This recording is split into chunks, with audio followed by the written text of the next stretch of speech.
Actually हे प्रकरण जुनं आहे, मी जॉईन होण्यापूर्वीचं. 2023चं हे प्रकरण आहे.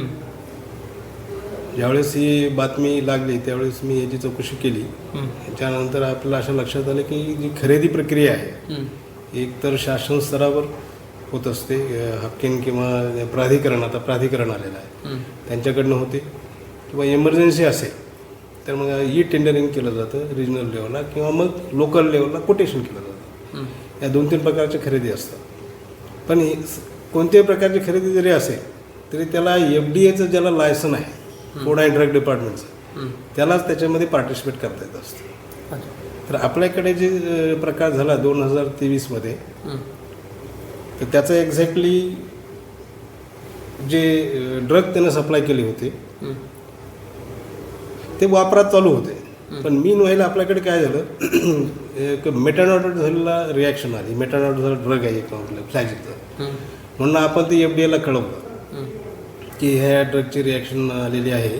तर ही प्रोसिजर आहे की आपण FDA ला कळवतो आणि FDA पण महाराष्ट्र सगळ्याला कळवतं की हे थांबवा ड्रग.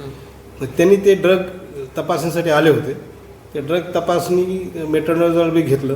नंतर त्यांनी हे आताचं ड्रग जे आहे अजिथ्रोमायसिन ते पण घेतलं तपासणीसाठी, आणि मला वाटतं क्लॅव्हॉन काहीतरी घेतलं. असे 2-3 ड्रग त्यांनी सॅम्पल म्हणून घेऊन गेले.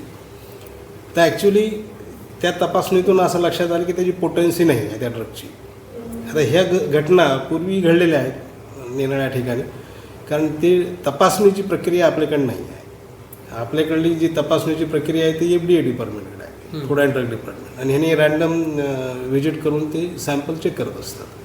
तर आपल्याकडे जी ड्रग सापडलं आहे अजिथ्रोमायसिन, ॲक्च्युली ते मला वाटतं इतर तर सगळीकडे सप्लाय केलेलं आहे. त्याचं 23 लाखाची काहीतरी तिची हे आहे, पण आमच्याकडे त्यामधले मला वाटतं 2 लाखाचंच औषध आलेलं आहे. बाकीचं इतरत्र कुठेतरी गेलेलं आहे. ते इतरत्र कॉलेज असेल किंवा कुठे सप्लाय केलेलं असेल, तर त्याच्यात तो ड्रग जो आहे तो स्पुरियस आहे, म्हणजे त्याच्यात पोटेन्शियल आहे असं लक्षात आलं, अप्रमाणित केलं त्याला.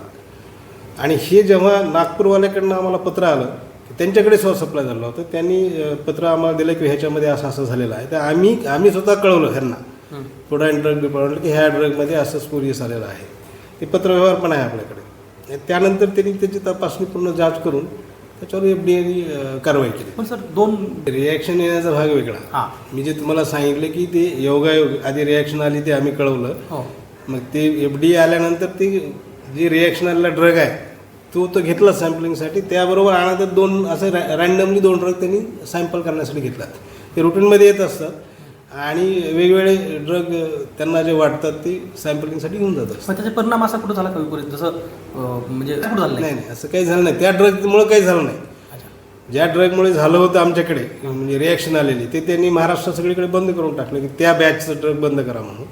पण त्याबरोबर दुसरं जे ड्रग नेलं होतं समजा, तर त्याचं पोटेन्सी कमी निघाली. असं प्रकरण नागपूरला पण झालेलं आहे. मला वाटतं क्लॅव्हम आणि कोणत्यातरी गोष्टीमध्ये आम्ही तेच जातो याच्याने असे प्रकरणं होतात. तर त्याची मला एकच म्हणायचं आहे की ती जे ड्रग आपल्याकडे येतं ते तपासणी, त्याची पोटेन्शी तपासणी आपल्याकडे नाही. बरोबर. आपण ते फूड अँड ड्रग डिपार्टमेंटचंच काम आहे. लक्षात आलं त्यावेळेस, ज्यावेळेस लक्षात आलं त्यावेळेस आपण FDA लाही कळवलेलं, आणि त्याच्यावर आम्ही त्याच्यापासून औषधं घ्यायचे स्टॉप केले, आणि त्याला जे काही त्याचं बिल होतं ते बिल नाही काढलेलं आपण आणखी, आणि यापुढे औषधं घ्यायचे नाही असं आम्ही ठरवलेलं आहे. आणि सध्या त्याबद्दलची एक एन्क्वायरी 20,000ची चौकशी पण मी लावलेली आहे, किंवा एक्झॅक्ट प्रकरण काय आहे, त्याच्यात काय एक्झॅक्टली झालं याबद्दल चौकशीमधून समोर येईल. आणखी किती औषध घेण्यात आलं होतं आपल्याकडे 25,000 टॅबलेट काहीतरी होत्या.